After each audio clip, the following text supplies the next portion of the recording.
Hello, and thank you for joining me this afternoon for this technology introduction and preview to LibreOffice Online. Yeah, I'm going to be sharing with you the result of 30 years of development. That started in Germany in a small company called Star Division a long time ago, back when a time when Office suites, even back then, were not a very original concept.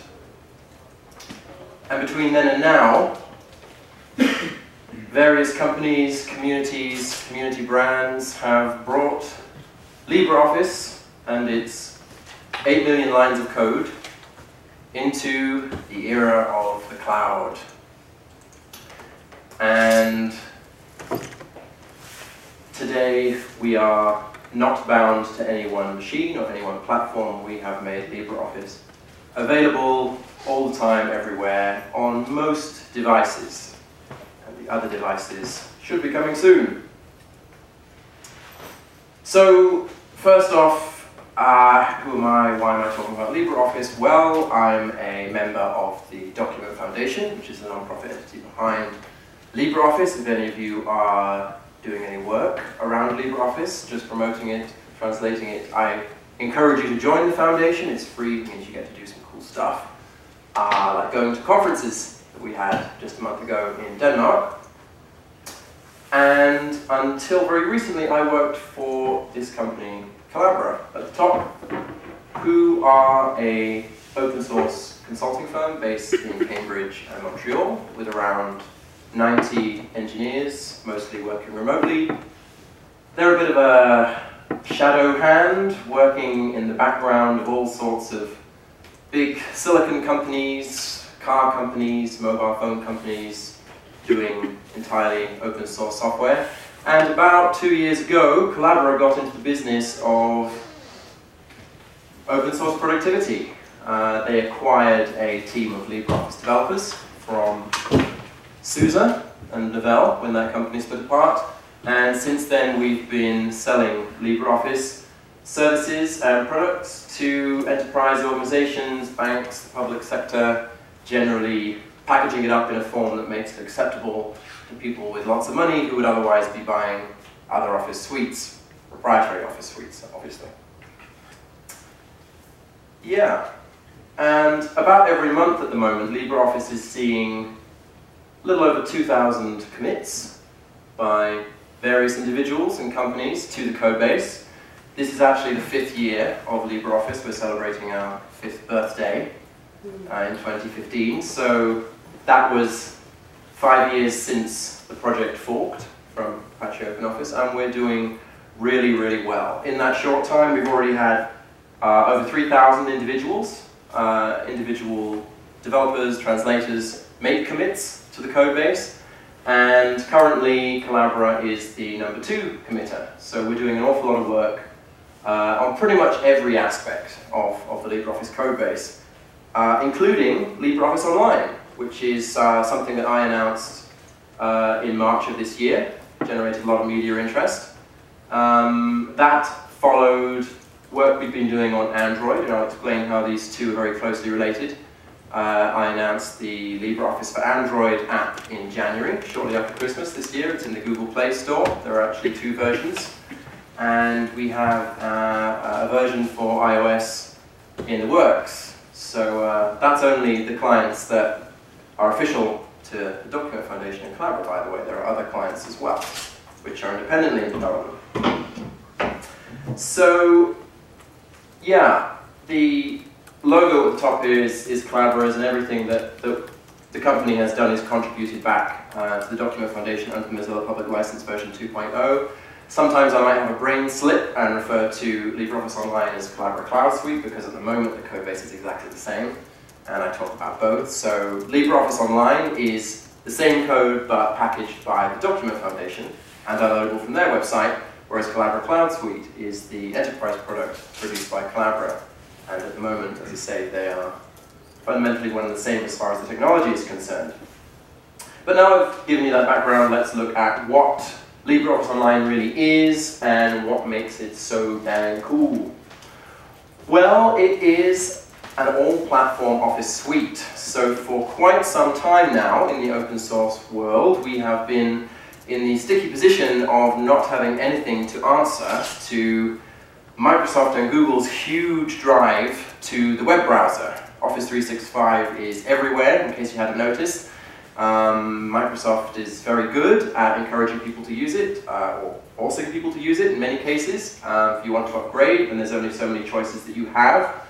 But until this little guy came along, LibreOffice Online, we didn't actually have any answer to those products, because there isn't actually an open source document editor that exists that is in any way really comparable. There are one or two prototype products that are client-based, which you may be familiar with, but certainly nothing that a business or a larger organization could seriously consider as a replacement for the leading proprietary apps in this field.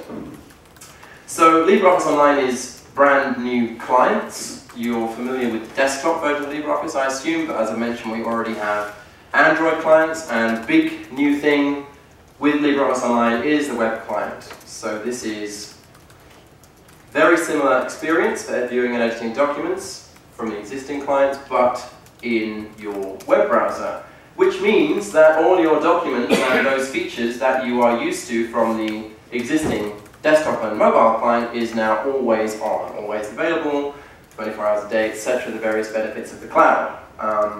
The whole system is open source, all the clients, all the interfaces, back-end, front-end, top to bottom, which makes it extremely flexible. And something else that I think is really important about this is that we have built it for enterprise. So I mean that quite literally, in that enterprise customers came to Collabora and said, we want this thing to work on a web browser, and it is for those guys that we have built this thing, because they're paying bills. Now that's important because it means this thing needs to be stable, it means it needs to be performant, it means we need to know what the system requirements are pretty exactly, it means it has to be stable, and it has to have good APIs, and it has to integrate all over the place. When you're making a desktop product for a undefined miasma of millions of different open source users, you can be a lot less specific about what the product needs to do. When you're building for an enterprise customer that's going to be deploying it in 2 months, you need to know exactly what it's going to do. So we've taken a rather stricter approach to building LibreOffice Online than perhaps has always been the case with LibreOffice on the desktop. I have performance info a little bit later in the presentation. So yeah, we're introducing flexibility in a market which has been, up until now, pretty rigid. Because the stack is open source, you can deploy LibreOffice Online locally, which is a refreshing change. If you've tried convincing Microsoft to let you deploy Office 365, then you know that you won't get very far with that.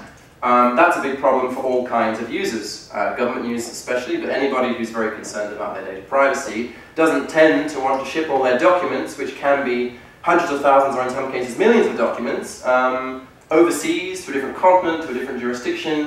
You can deploy this locally, you can keep your documents locally, and you can even deploy it to an intranet and keep the whole thing offline. If you want to have a hybrid type architecture, you can have the documents stored on one server, the web client running from another server. It's very flexible. Each component can basically be deployed separately. On top of that, we're introducing flexibility in terms of file support, because the 100+ file formats that LibreOffice on the desktop supports are almost all supported by the other two clients as well.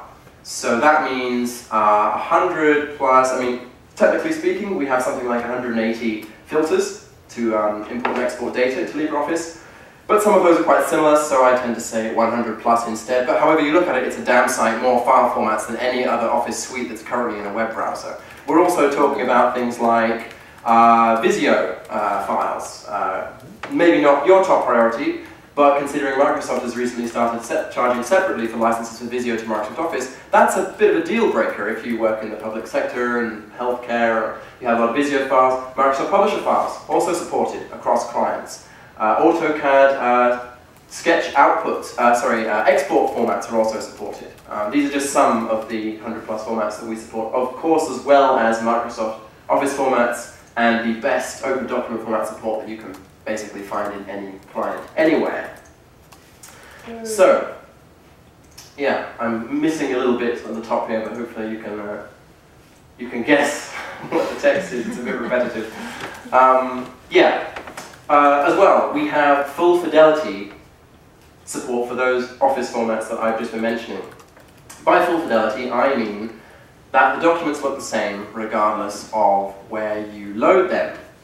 That doesn't mean that documents always look perfect if you export them from every version of Microsoft Office on the desktop, as you may have experienced sometimes. We have some compatibility work yet to do with OOXML, but it does mean that however the document looks on the desktop, it will look exactly the same on Android and in your web browser and eventually on iOS.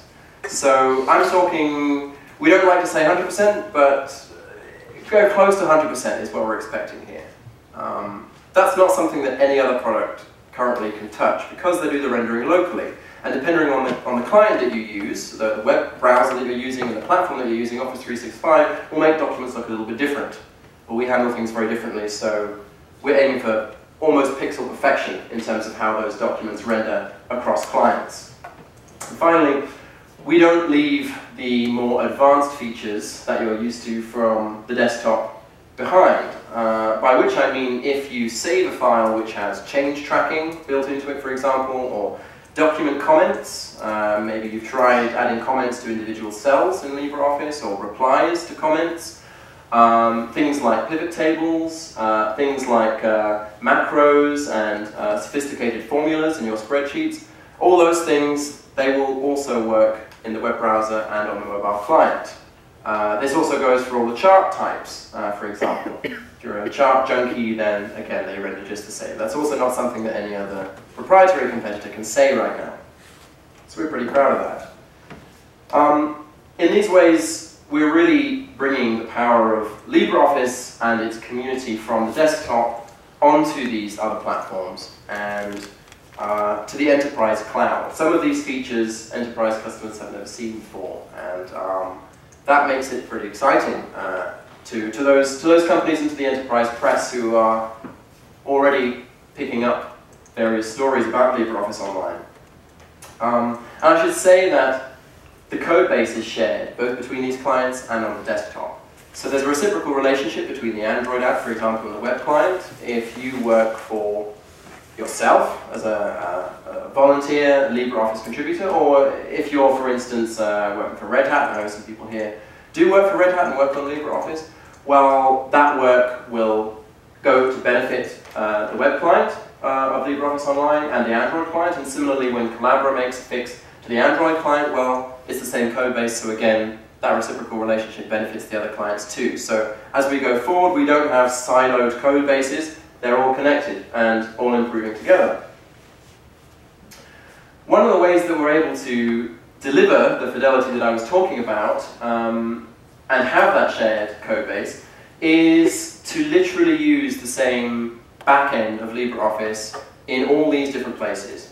So we originally did this work for the Android version of LibreOffice, where we were thinking to ourselves, okay, we have a customer, in this case it was a Dutch company called Smoos, that said we want LibreOffice to work on Android to view documents. We need that in our company and we're going to pay to do it. We said, okay, do we want to reinvent the wheel? Do we want to make a brand new rendering engine that's just for Android? Tempting as it may sound to spend another million man-hours doing something like that, we thought, no, we're going to repackage the existing C++ code base of LibreOffice into an APK for Android and add a new front end and, yeah, share the existing backend that we already have, this backend that stretches 30 years in time.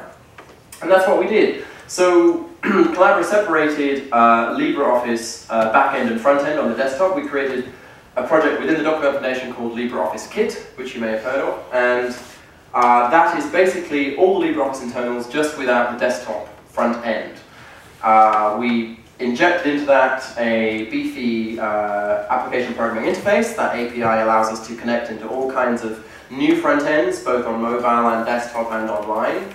And to that back-end system, LibreOffice Kit, we added a highly modified version of technology that Mozilla created, actually, for their Firefox for Android app, their viewing application, and we bundled that with the back end of LibreOffice, stuck it in a 50 megabyte APK, which is the maximum file size that the Google Play Store allows you to, and LibreOffice for Android was born.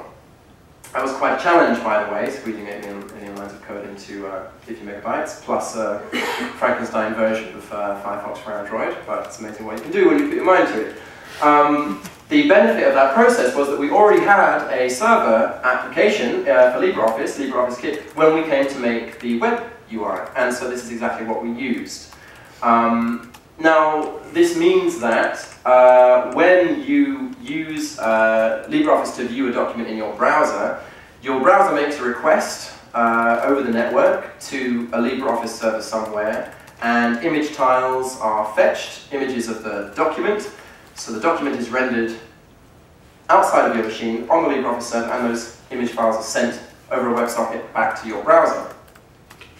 Now, this is, as I said, a completely different approach to any of the other systems out there. The other applications, like Google Docs and Office 365, are doing most of their rendering locally. If you inspect your page as you're editing a document in Office 365, then you'll see thousands of lines of computer-generated code, spans, and whatnot, CSS classes applied. That works pretty well for them, but it's heavily affected by the viewer that you're using. Obviously, they want you to use Internet Explorer.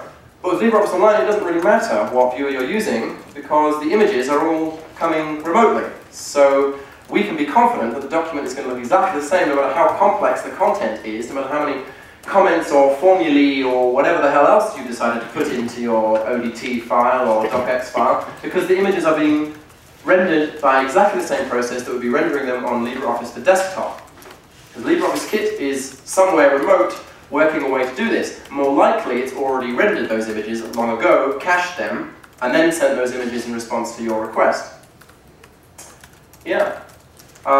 So, because the API for the LibreOffice Kit, the backend, has been public for some time, we've already seen other viewers and editors arrive of their own accord. We've got Canonical, who are integrating their own document viewer into future versions of Ubuntu using LibreOffice Kit in the back end.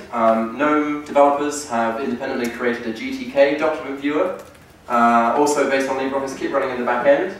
And the good thing about this is that over time we should see a very consistent document rendering experience across applications, across operating systems, because anyone that's using LibreOffice Kit in the back end will have the same experience when they're viewing that document, meaning for us, our documents render more reliably in more places more of the time.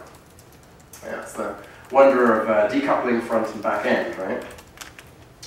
So yeah, specifically these tiles, these image tiles I'm talking about, they're usually 256 pixels by 256 pixels, just to give you an idea of how they're managed. As I said, we have a lot of caching going on. We can be pretty smart about how those tiles are cached. If you load the ODF document specification, which is, I think part 2 is around 300 and something pages, if you open that in LibreOffice Online in a web browser, you're not going to be stressing the server in the back end trying to render thousands and thousands of tiles. It's only going to show you the tiles of the pages immediately before and after the one that you're viewing, and it's probably going to be showing you pre-rendered tiles that are cached and things like that. So, also similarly, if you're editing a document that's very long and you make one edit on page 1 and all the text shifts down, you're not going to be stressing the server to re-render the following X hundred pages because of one new line. Intelligently, the server will only re-render those pages actually when you come to view them, and only re-render those tiles which actually need re-rendering. This is all technology that we've had to build. The tile server is brand new tech because there was no need for a tile server in LibreOffice before. Yeah, for now it only runs on Linux, I should say, but going forward it should be deployable elsewhere too. Right, so for the more technical among you, we have a little diagram here. Basically, a request goes in the top from a web browser, goes through the image tile server, which is all these little chunks of your document, which determines whether it's loaded from a cache or whether it's generated afresh. You can see the storage layer at the bottom here, so the document itself, your ODT, might be stored on the local file system on the same server that's running LibreOffice Online, or it might be using the CMAS protocol, which is a protocol used by a lot of document management systems like Alfresco and others that you may be familiar with if you've worked in companies that have this kind of tech. Or it can be loaded directly over WebDAV, which is a pretty ubiquitous web protocol supported by OwnCloud and Colab, all sorts of other enterprise and community applications. So the document can be loaded directly from these things, but wherever the document is found, it will go through the tile server, be cached, and then delivered to the user, which means we can deliver all sorts of performance in this layer right here. These are all the separate processes which are in CH roots, so they're isolated from one another, meaning that as far as the server is concerned, different editing processes can't get confused with one another. Now on the front end, to conclude the technical aspect of this, we're actually using a version of Leaflet, which is a JavaScript library created by a company which deals exclusively with OpenStreetMap. So if you've used OpenStreetMap in a web browser, most of the time you're probably going to be using Leaflet.js. There are some other great libraries out there too. I'm not, casting any aspersions on the competition, but Leaflet's really nice. So when we were looking at how to build the web front end for LibreOffice Online, we took this existing powerful library, we added a whole load of real-time editing features to it, which it didn't already have. We added a brand new JavaScript API as well to make it easy to put custom sort of front ends styled with CSS and so on for the actual buttons of the interface, so how you click bold and italic and underline, how you select your font in the web browser. That's all customizable via a JavaScript API that we built into our modified version of Leaflet, and again adds a great deal of flexibility. The first company that we have worked with to integrate LibreOffice Online with their product, a company called iSwap, they're using an entirely independent user interface, and they're using the API that we built into this Leaflet library to do that. We're expecting a lot of other users to do exactly the same thing, to build completely independent user interfaces for their application because they want it to look exactly like their existing suite. They don't want to have different style buttons, different drop shadows, whatever, and that's very easy to do. So if you have the manpower, integrating into your existing look and feel web front end is super easy. Right, so here I have a little video demo. I sped it up because it was kind of slow. This one is, I think, 1.4 times. So let's see how the narration versus cursor speed goes. This is a little list of documents that I tend to use for demoing the product. These are all just different folders or different files we use. Most of these are ODT, but you can see some others like presentation files there, spreadsheets, PDFs, and so on. As I've said, any document that opens in LibreOffice on the desktop should also open in LibreOffice Online. Here we have a presentation, which I've given before, open in a web browser, in Google Chrome, in fact. You can see all the slides listed here on the left. That was, for instance, a tile that just popped in there, top left, in case you're wondering what the icon was. This is all editable, including the images, so I've just selected one of the images here on the front page of the presentation. It's got grab handles, much like you'd expect on Android, for example. We've actually built this interface to replicate the Android UI, so they're the same kind of grab handles that you might be familiar with from Firefox Mobile, for example. Orange, so you can just click and drag with the cursor to select more text or cells. Here we have a CV. This is actually based on a template from the LibreOffice.org template repository. You can see there's just various kinds of content, links, borders, all sorts of stuff. There's a drop shadow generated here. I'm editing this subtitle at the top here. She's now a graphic illustrator, not a graphic artist. Here are the grab handles I was talking about, which you can click and drag with the cursor. Also works with touch, so even if you're on mobile and you have one of the mobile clients installed, you can use LibreOffice Online in a web browser and touch to drag. resizing the image here again, etc. At the moment, the UI at the top is very simple. I've just demonstrated here save and save as. The top left, save, is simply save the document edits on the server, so next time you come to open it, or anyone else who opens it immediately will see the changes. And the second one was save as, which will download it directly onto your local machine. Here we have a document which has change tracking built in, so if you're familiar with change tracking in LibreOffice, you'll notice the color scheme and so on. Support is the old word, excellence is what's replaced it. The underlined section plus ongoing access, that's a new sentence that's been added, and if you edited this document as it is, then more changes would be added and that would also be visible. If you then loaded the document on any other client, you would see which user had made those changes, the time they'd made those changes, and you'd be able to select which changes you wanted to include or not. Here I'm demonstrating the search functionality. Again, right now it's quite simple for the web client.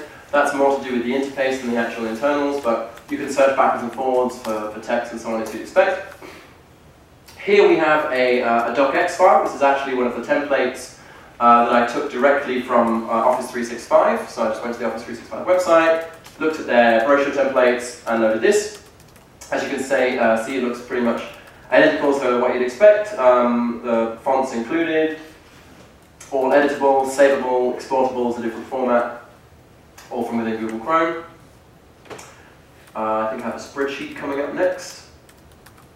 Here we go. So this is an OOXML spreadsheet produced by Office 2007, I believe. It's got formulas built in, so it doesn't look like a spreadsheet because the background has been made all fancy, but as you can see perhaps these, in fact I've got a laser pointer here, these drop-down menus are all rendering fine, so you can select different menu items here.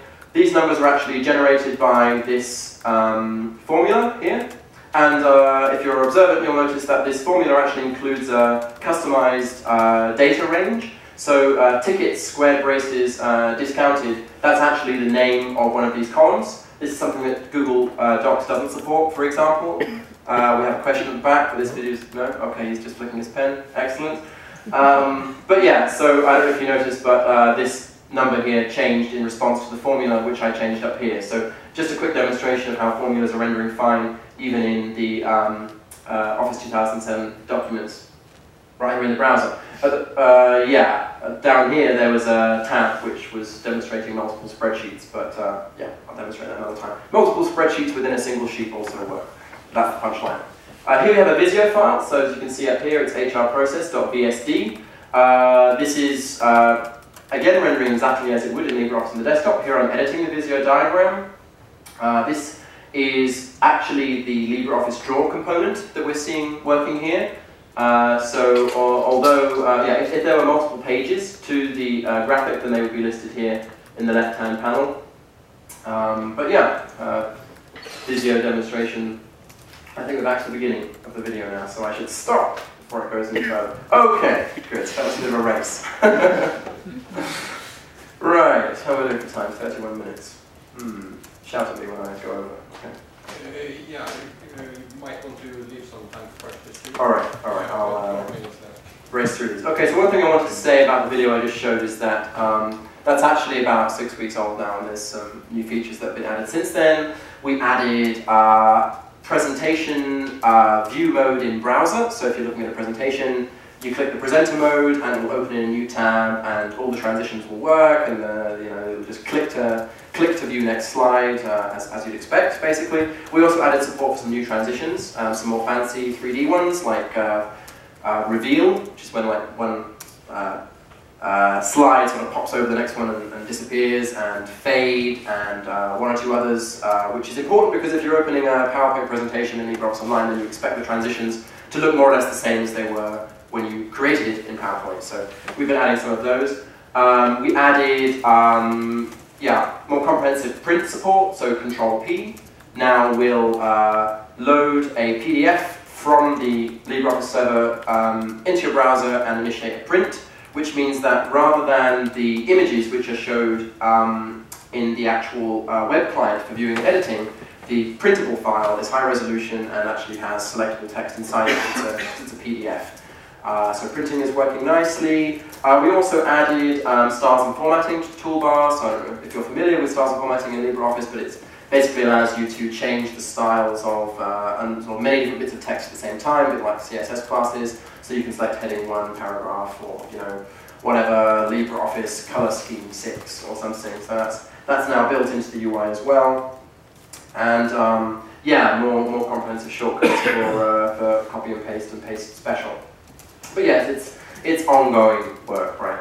So yeah, I wanted to say some of the things that we are not trying to do with LibreOffice Online, because some of the functionality I've just shared with you is very, very broad in scope. It's like LibreOffice on the desktop has thousands of features, and people expect it to do pretty much everything. When you compare it to a product like Microsoft Office, which has got a lot of full-time engineers over a lot of time working on it and is sort of Microsoft's cash cow baby, we are not trying to put every feature of LibreOffice on the desktop into every client of LibreOffice Online.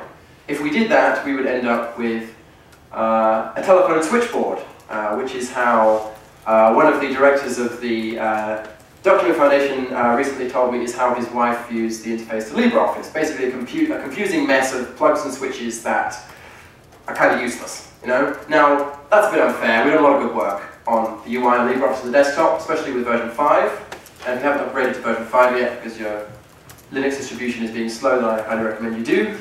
But what we're aiming for is the right features in the right context, basically. Because if we put every button that we have in LibreOffice on the desktop onto your Android phone screen, it's going to look like shit, basically. You're not going to be able to find what you want. It's going to be super confusing. That doesn't mean that we leave documents which have those features or those that somebody has used those desktop features on to not render correctly. They will render fine. It's just that if you want full configuration of a pivot table, then you probably shouldn't be using the Android app, at least not yet. Maybe we'll find a way to cram all that in to the web UI. Maybe someone else will, because the UI that we currently have for web, that's only revealing a fraction of the API that we've actually built in to LibreOffice Kit in the back end. So if you have a degree in interaction design and you want to build your own interface and put in more buttons in a way that people like, you can go for it. But right now we're trying to get the core stuff working as well as we can. And something else that's really important, I think, to stress is LibreOffice is fundamentally about editing documents and viewing and editing documents and manipulating documents, right? We are not trying to make a new email client. We are not trying to make a new file server application. We're not trying to make a new operating system, for God's sake. That might sound like a ridiculous thing, but when you think about actually how you're going to interact with these documents, well, actually there's a huge amount of infrastructure around this kind of functionality which has to come from somewhere.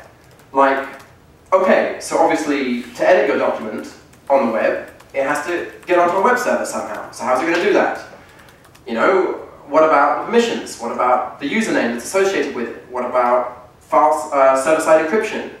These are not things that the Document Foundation and Collabora want to be worrying about. We want to focus on making the editing and viewing component work perfectly.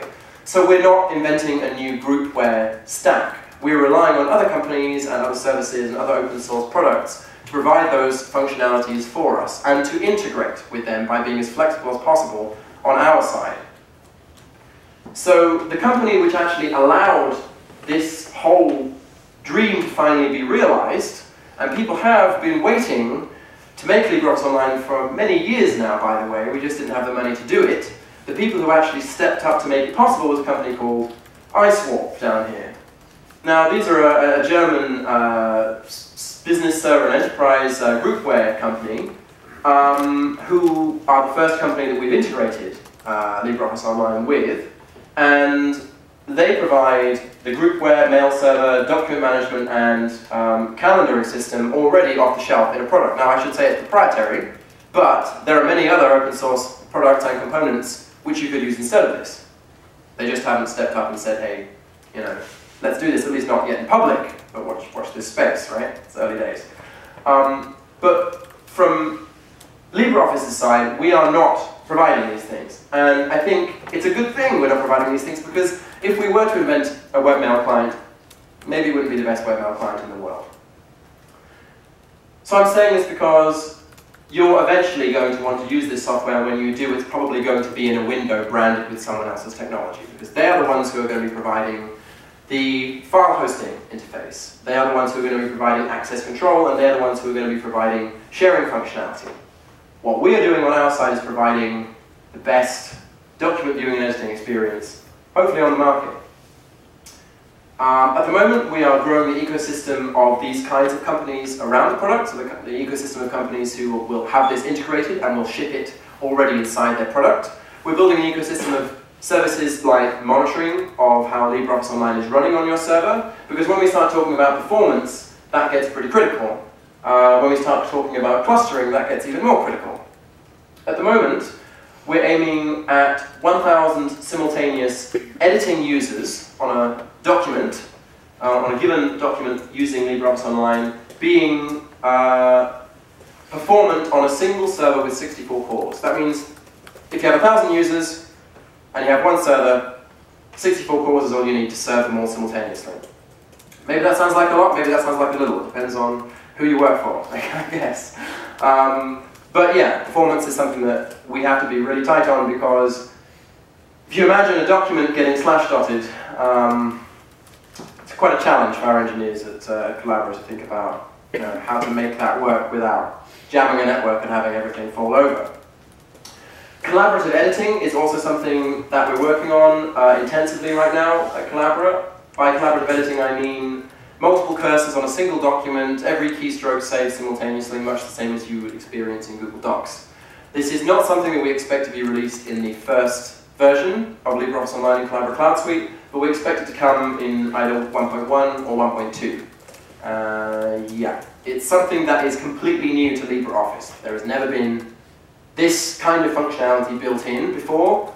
There are one or two pretty crusty, excuse my, whoever's designing those protocols, I'm sorry, I'm not trying to undermine their work, but the existing protocols that are built into LibreOffice on the desktop for collaboration tend not to serve most people's needs, so this is, for the most part, brand new.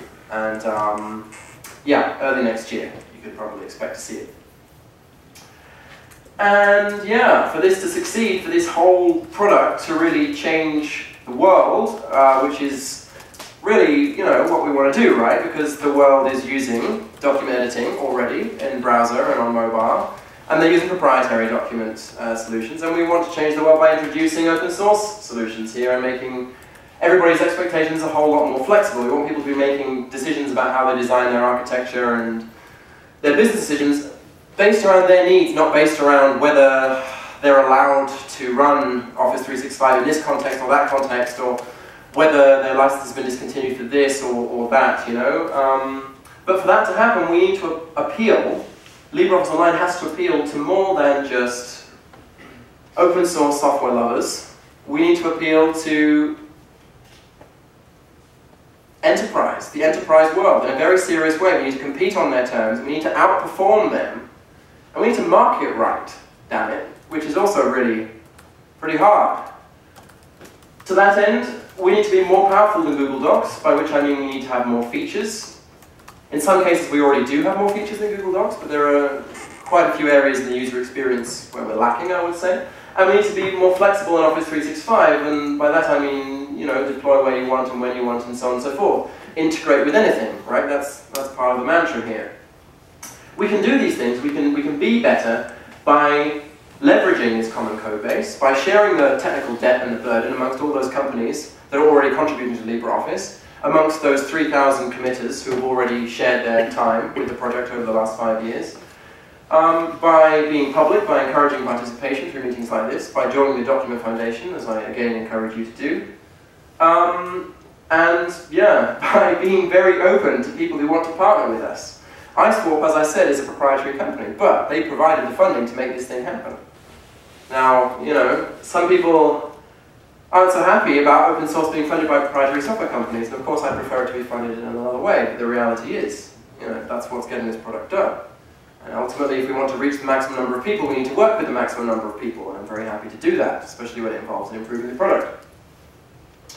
So as I've said, if you want to get your hands on this, it'll be available later this year, at least in the form of Collabora Cloud Suite. From the Document Foundation, we expect to release very shortly after Collabora's initial release. It's just a case of how long it takes them to package it up with their release managers and so on. Collabora will be selling it through their integration partners, including hosted partners. So much like with OwnCloud, if you just want to pay a few bucks a month and use the service online, we expect you'll be able to do that pretty shortly after release. I guess you can also run your own service in that respect if you want and deploy it in however you see fit. If you want to have your own hands-on demo, etc., that's all already available. News, announcement, technology previews, developers tend to blog as they go about the new features and so on. That's all at LibreOffice.com. By the way, this is the new name for LibreOffice from Collabora. This site I launched along with the new logo and brand and the LibreOffice conference a month ago in Denmark. And I'm totally out of time, so that's it from me.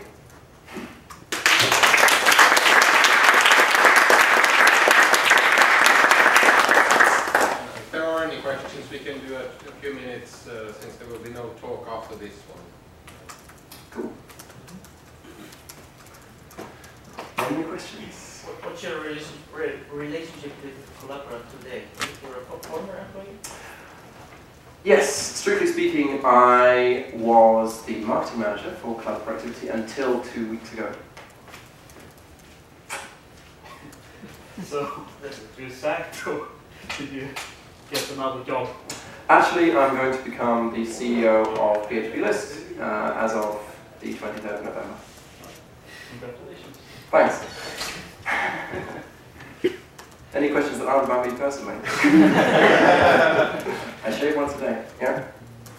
So as I understood it, there was this kind of big-ish refactor into a separate backend and front-end and things like that. Mm-hmm. A couple of years ago, we tried to integrate LibreOffice into the Pi-side application, and we ended up deciding that the easiest thing to do is to just launch the thing and send it keystrokes and intercept the windows. So am I right to understand that this should be easier to do soonish, like to just have a LibreOffice as a component in another application or something like that? Yes. Awesome. A lot of this work is relatively new as well. So, as I recall, some of the API work was actually part of the LibreOffice 5 code-based release. But yeah, the APIs are evolving quite rapidly. So for example, one thing that we had to do to the APIs, which I think affects your integration on that Pi side, is the overlay of selecting cells in spreadsheets and the web client. The way LibreOffice internally was handling cursor positions was not exact enough for us to get the overlay in exactly the right place, because when you highlight sort of 10 cells, what we're actually doing in the web client is having a graphical overlay on top of the tiles which are rendered in the background. And the units of measurement which LibreOffice had used for a very long time to measure cursor position were not accurate enough there, so we had to first of all change how it was measured, and secondly expose the cursor position in a far more accurate way via the API from LibreOffice Kit. Because before that, it just wasn't possible to gather information from the back end, and now you can. So I would really strongly encourage you to check out the latest releases, like 5.0.2, I think it's currently. And you should find that a lot of work has gone into the APIs there, because it's been pretty intensive for the last year. Yeah. Right. What's the license? Mozilla Public License version 2, which is the same for all LibreOffice projects. What about software? It's called service as a software substitute. If some companies improving it and hosting a version online editing service, they don't have to share the code. Like a GPL you would need for that. Potentially. Depends on which part of the application they're editing, potentially, and how they're doing it. But I would rather not get into a licensing discussion right now. That's okay. But you're kind of right. Yeah.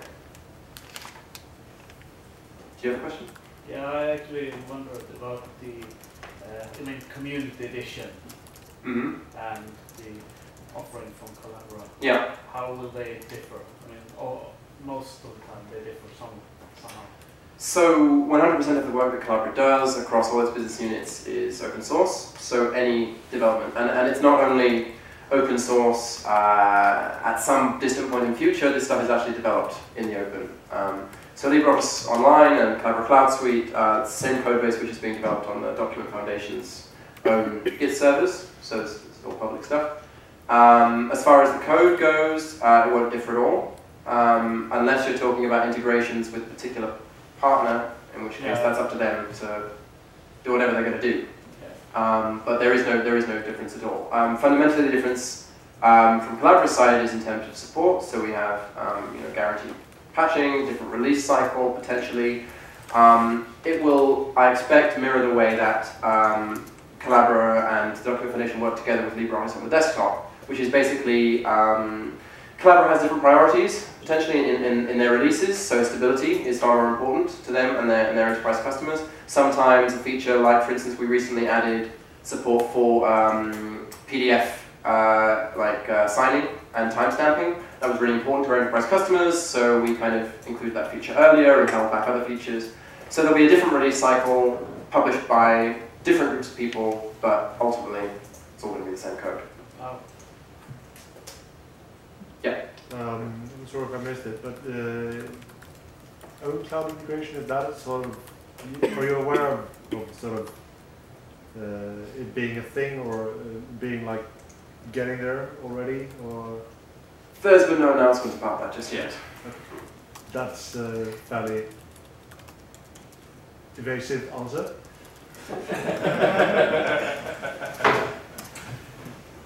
I expect great things. More evasiveness.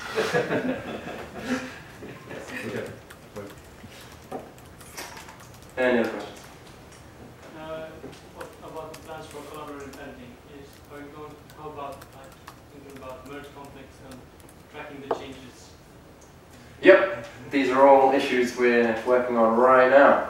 We have to store a Git archive instead of a single file or something. I don't think we're going to be using Git in the back end. As somebody who rewrote a Git implementation in PHP once for OwnCloud when I was an engineer there, I can certainly not recommend that approach.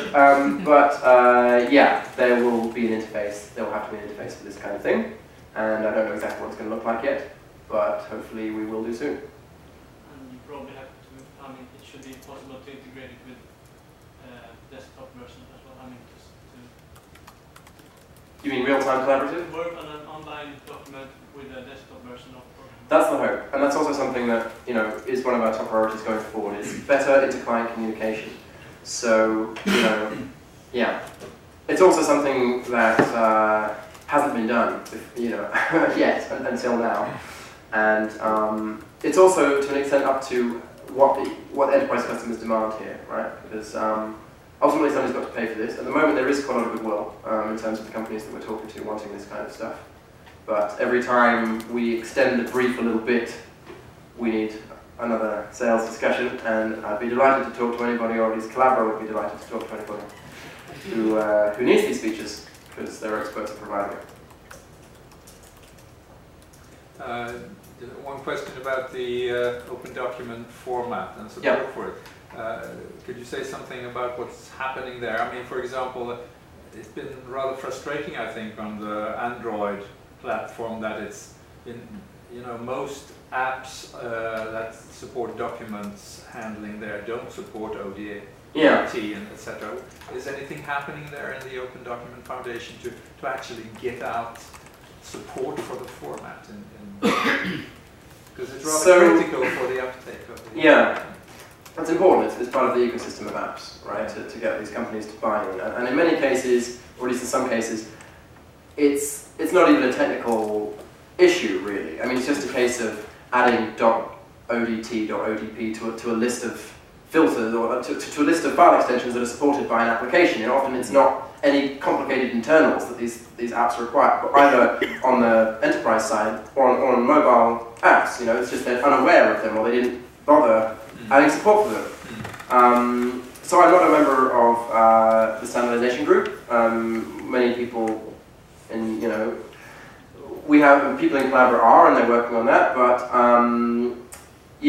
what I have been working on is with the Open Forum Europe to encourage governments to pressure their suppliers to demand this kind of thing. We've had some success there, but It is slow progress. I don't know. I think the best thing that you can do as a user is to ask for it in the apps that you're using. Beyond that, I think business partnerships are the best way to make this happen. And my approach is to create demand for this. I mean, to create demand for this product. You know, I don't want to be going around saying the government says you must use ODF, therefore you should use this product. That's not a very compelling sales pitch, I think. I think there is this awesome product that does more than the competition, and people are using it, and you can do more with it. To get somebody to say, I want it, and I want it to work with this and this and this and this and this, you know? And that's a lot of press work, that's a lot of marketing work. I mean, that's also fundamentally making the product desirable. And the more that happens, the wider ecosystem of apps will want to add support for ODF and ODT. But there's only so many issues I can address at once. You know, it is tough. It is very tough. And the ODF standardization process itself is to some extent, I wouldn't say stalled necessarily, but what's happening to the ODF format? Is that stable, very stable now? Well, it's very stable. It's just a case of what happens next, because there's important features which aren't in existing versions of ODF that it needs to stay competitive, basically. And yeah, that's an ongoing challenge. Okay. So I think that's it. Thanks a lot.